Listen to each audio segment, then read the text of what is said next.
Monsoon already अंदमानमध्ये आज दाखल झालेला आहे.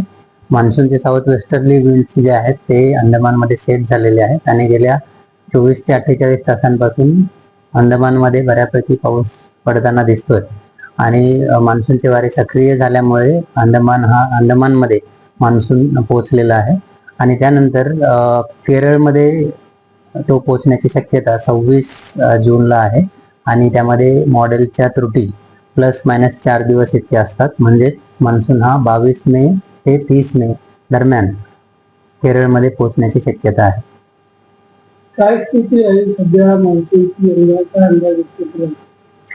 पूर्ण मान्सूनचा जर विचार कराल तर यावर्षी पहिल्या टप्प्यातल्या अंदाजामध्ये आपण असं सांगितलेलं आहे की मान्सूनचा जो पाऊस आहे तो सरासरीच्या 92% इतका पडण्याची शक्यता आहे आणि त्याचं कारण म्हणजे यावर्षी एल निनो जो आहे तो सक्रिय होतोय आणि मान्सूनमध्येच तो सक्रिय होत असल्यामुळं मान्सूनचा पाऊस यावर्षी सरासरीपेक्षा 8% कमी पडण्याची शक्यता आहे. एल निनोमुळे पाऊस कमी पडण्याची शक्यता आहे, हेच अपडेट याविषयी आहे असं आपण सांगू. मागील 2 ते 3 दिवसांपासून आपण बघितलं तर उत्तर मध्य महाराष्ट्र, मराठवाड्यातील काही भाग आणि विदर्भामध्ये तापमान हे 45 डिग्री सेल्सिअस पर्यंत पोहोचलं होतं.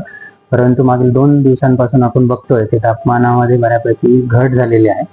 तरी heat wave kind of condition जी आहे ती उत्तर मध्य महाराष्ट्र आणि विदर्भामध्ये आहे. ही कंडिशन येणारे 2 दिवस राहू शकते आणि त्यानंतर तापमानामध्ये बऱ्यापैकी घट आपल्याला दिसून येईल. पावसाचा अंदाज महाराष्ट्रासाठी सध्या लगेच तर नाहीये आणि जसजसा प्रोग्रेस होईल तसं आपण नक्कीच अपडेट देऊ. अकोला आणि उत्तर मध्य महाराष्ट्रातील काही ठिकाणी जसं अकोला, जळगाव, नंदुरबार ह्या जे स्टेशन्स आहेत तिकडे तापमान जे आहे 45 डिग्री सेल्सिअस पर्यंत पोहोचलेलं आहे. महाराष्ट्रातील सर्व बातम्यांचे विश्वासार्ह व्यासपीठ